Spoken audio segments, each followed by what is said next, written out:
Hey everybody, it's Amy Fox with Work in Progress Texas, and I am live in our Couples Do It Together free community Facebook group to talk about something that's super vulnerable. And I really tormented whether I was going to talk about it or not, because it's one of those things where you expose yourself a little bit. And sometimes you're like, oh my gosh, I feel like I'm a fraud. I'm a failure. I'm a fraud. Oh my gosh, is anyone going to trust me ever again and believe me? And then I thought about I was having some aha moments with all of this. So the title today obviously is basically what I learned gaining 20 pounds again, right? And as a health coach, that's really hard to admit and open up to, because you think about, you're helping serve people and helping them lose weight, and how crazy it is to go the opposite way.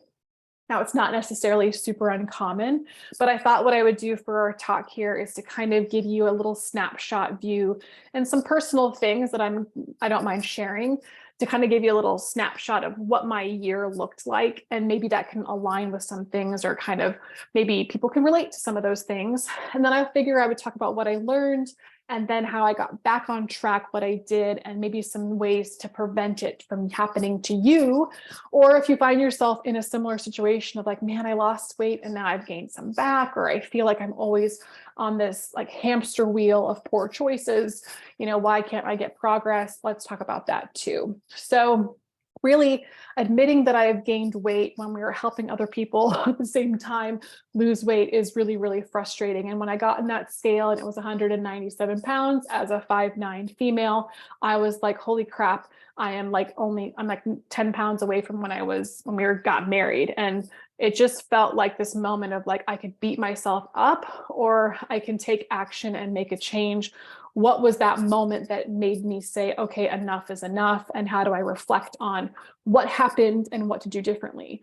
And ultimately, at the end of 2021, I was probably sitting at 165 to 170 pounds. And I even remember going to visit my cousin and she'd be like, oh my gosh, you look so skinny. And I felt confident on camera. I felt confident on video, especially when you're trying to show up on social media. And so it was kind of funny that at that weight, I was like, okay, I still have 20 pounds to go, which I'll touch on in a little bit too, but ultimately was feeling pretty great, wearing sports bras and just my leggings for work and not feeling too self-conscious, even though I was by myself in the gym. But what happened at the end of 2021 into 2022 is I basically lost my job after working there for 10 years over vaccine mandates. And I haven't been super public about that in this forum or on social media, but I think obviously some people know maybe where I stand on some of those things, and I'm not shy or ashamed of it, but I'm being honest, just being honest. So in that transition, which was really truly devastating to lose a job and a career over something like that, which I never thought would happen. I thought I would leave a job over like, hey, I'm going to be a health coach full time. I had to find a new job and started a new company. And that was a really rocky transition. It was hard to start over fresh somewhere. I think anytime you change a job, it can be either exciting or stressful or whatever. And it was very rocky for a couple of months, actually, but I can say confidently that it's panned out well now. It was just a tough kind of start of my year. And the second part that kind of like transitioned to the next phase of stress was obviously a career change ending, starting a new career, was that we found some property, and that's what we're building a house on some property now. And it's obviously been a long journey, but that transition of getting your house ready to sell, all of the cleaning and maintenance that you would do to make it look really amazing and, make it like amazing. It takes a lot of work. Everyone who's moved or relocated, how much there is to do when you start to clear out your house or try to make it look presentable for pictures or whatever. And at the same time, like the hot weather was starting to come in really quickly. We were squeezing ourselves into a rental, and I have no shame on a smaller house, but because we both work from home, we're kind of on top of each other. So there were some added stressors of not feeling really comfortable and being in a different house in a different environment that wasn't like our choice. It was more what worked best for us. On top of that, entrepreneurship is it's not glamorous lifestyle, especially in the beginning, because you do not have the funds or the ability to delegate and hire out. You have to do a lot of things yourself. You've got to be your bookkeeper, your marketing department, social media manager, you're coaching, you're trying to figure out who is our clientele, what's our niche. And we had invested about $25,000 into a business coaching program that we thought would be a game changer for us. And it actually turned out to be a horrible waste of money. Thank God, because we didn't start, and literally thank God, because we didn't officially start the program, we were able to get a full refund. just recently. But it was really a big letdown, and trying to figure out how to do this coaching business, feeling super lost. And like we basically got, 5 steps backwards. Like it just didn't feel like we got enough traction. And thankfully, this year has been so much better in that area. So with all of those things kind of on top of each other, we had some loss in the family, other normal stressors of life, lots of blessings and good things along the way too. But I basically resorted to alcohol as my outlet, as my stress reliever. And what that looked like was basically weekly drinking, if not daily drinking. And sometimes I would manage my calories enough to fit it in. But a lot of the times, obviously, drinking for me induces more snacking and eating and other things. So obviously I was eating in a surplus, because that's how you gain weight, is you eat in a surplus. And it also resulted in lots of headaches, really susceptible to hangovers, zapped my energy, zapped my motivation. So I was super inconsistent with my food, inconsistent with my workouts, inconsistent with walking. I was inconsistent with everything that I had done to get to that point of health, right? Of being better and being fit. And you might think like, well, why did you fall off? And I think the main thing was really I had not created systems and strategies for the habits that I created for myself. As a health coach, I was engulfed in health talk, in health education, in studying it, learning about it, applying it to clients, all of this stuff. So I felt like I had a rhythm on, because it's my world, right? I enjoy it. I eat it all up all the time, no pun intended. And it just was, it was one of those things where, because I thought I had it here, because I was doing it all of the time, I thought that was what would keep me strong. I finally found my groove. And I sure as heck did not find my groove, because I went boom, like pretty big. So let's just get to what I learned. And I think these aha moments were important. That's one of the reasons why I was like, I wonder if this could help somebody. Because genuinely, David and I truly, truly love to help people. Like, we want to help people. That's one of the reasons why I'm being vulnerable now, is being like, look, I want to help you guys. And I know that I have got my own battles and struggles that I'm going through too. It makes me human, right?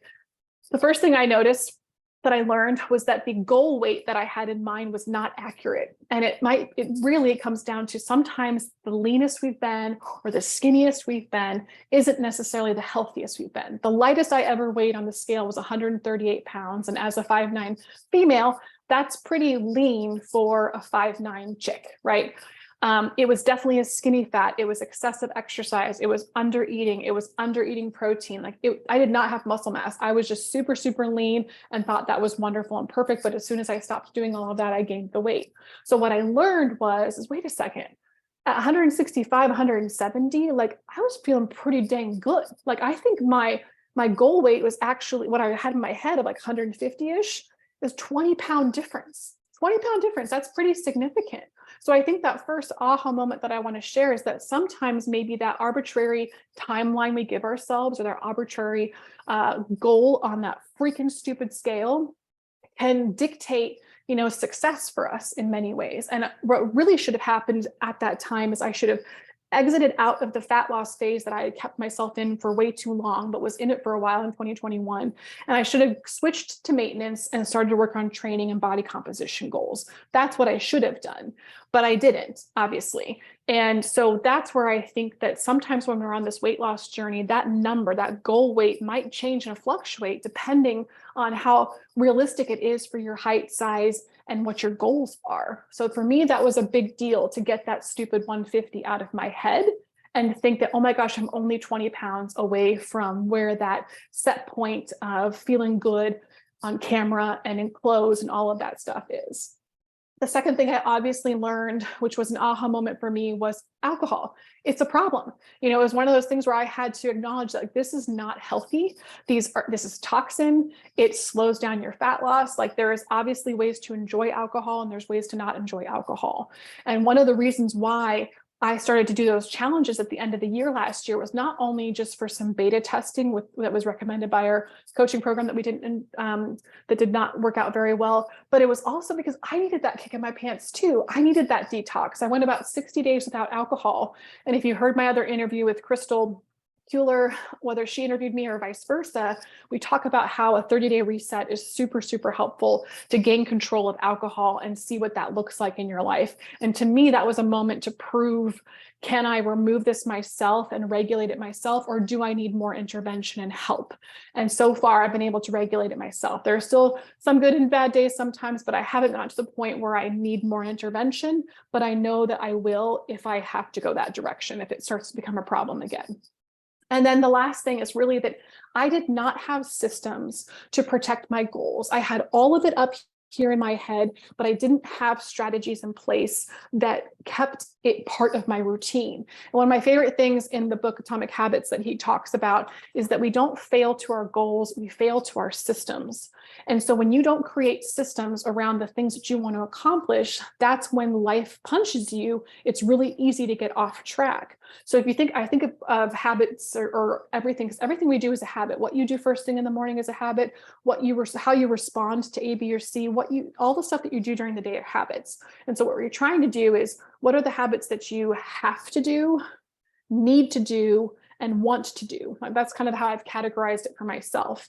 So we obviously know we need to work, we need to eat, we need to drink water, we need to go to the bathroom, we need to take a shower. Those are certain things that are a part of our day that we have to work around the things that we want to do or have to do, those are have to do's. The have to do's, the bathroom, the eating, the working. I flipped that out, sorry. Those are the have to's. The need to's, I put the need to category as our health goals dominantly.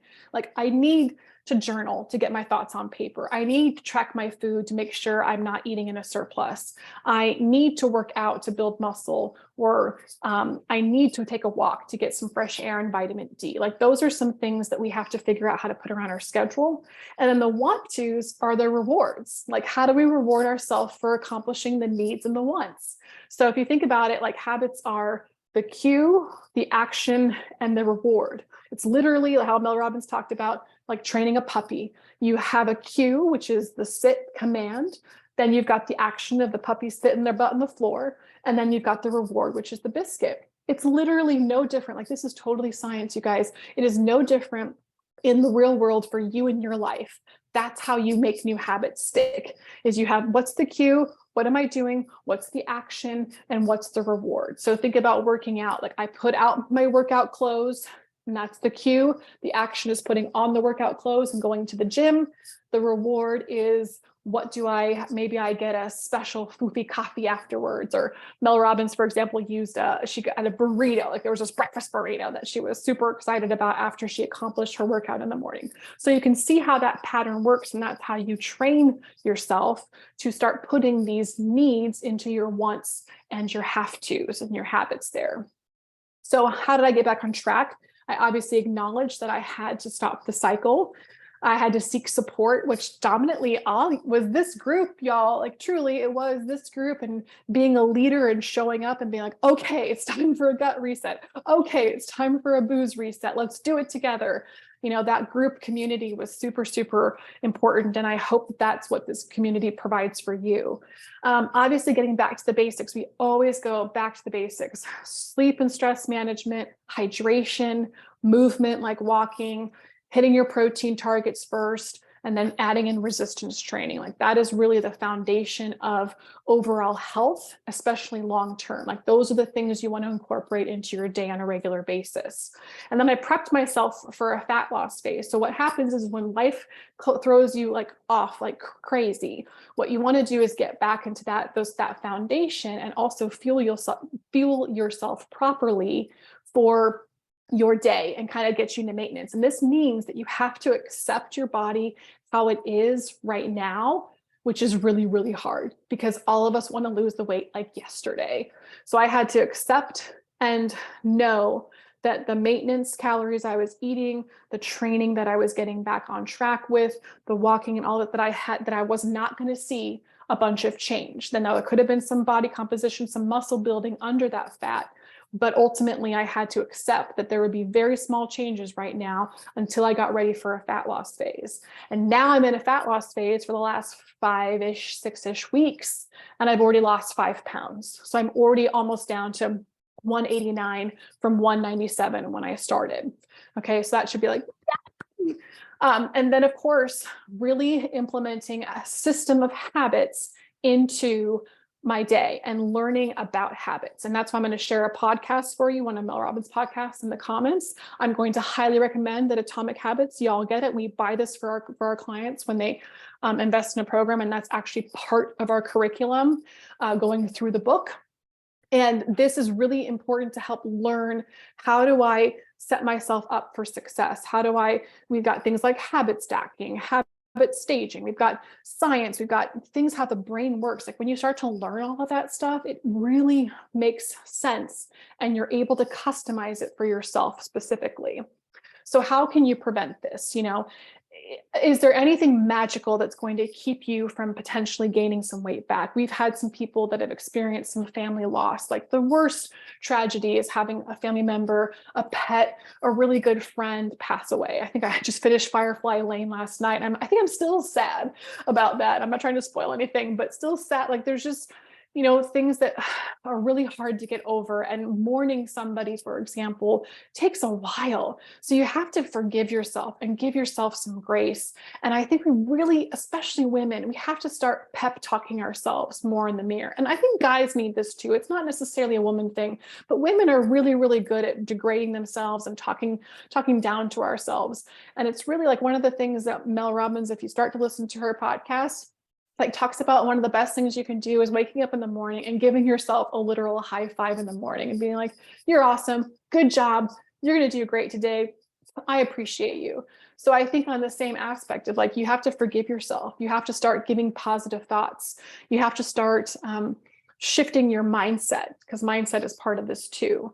I think the next thing would be like, you need to ask for help. If you are getting to a point where you're like, I feel like I have no control, my brain is so scattered, I don't even know where to start. That's when you would ask for help, either from a coach, a family member, a therapist, like whatever that looks like for you, because sometimes there's some deep work that we have to navigate through.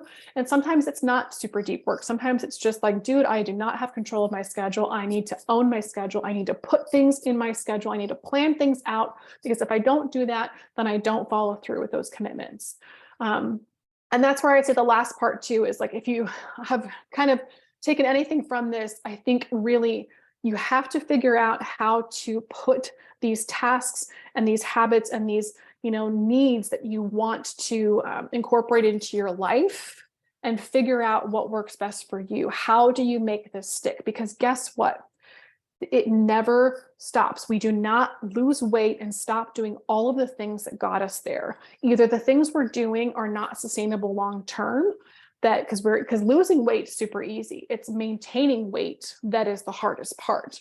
And so having a strategy after a fat loss phase, that's why we're so anti like diet culture, certain plans, because they're not really great at getting you out of those diets, right? You have to learn, what is that next step? And how do I make sure I can maintain these habits long term? Because it never stops. These arbitrary timelines that we give ourselves when it comes to diet and nutrition and fitness and physique is ridiculous. We need to stop. Like, honestly, like it takes years to build muscle. Okay. It can take months to lose fat. That's great. But to instill things in your life that last a long time, it takes practice. Again, it can take almost a year to get a habit to stick. It's not this magical 21-day number where things just stay forever. Truly, it can take a long time. So you can't give up. And if you have a bad day, you just have to get back on it. And if you've got a bad month or a bad year, you figure out like, okay, when do you draw the line in the sand and say, enough is enough? I need to do better. I want to do better. I show up as a better friend, better daughter, better wife, better mom, better coworker when you take care of yourself. And you have to know that taking care of yourself is not selfish. It's absolutely one of the healthiest, best things you can do, because you're able to give to people in your family. And I don't think I'm really saying anything that's earth shattering, but I hope what you guys get from this is like a reminder that you can't just have these wishful thinking and thoughts in your head and like, oh, I'm going to do this. Like, you literally need a plan, and you need to strategically figure out how to train yourself to make fitness a part of your life, to make healthy choices a part of your life, and that when things derail, that you plan for some obstacles.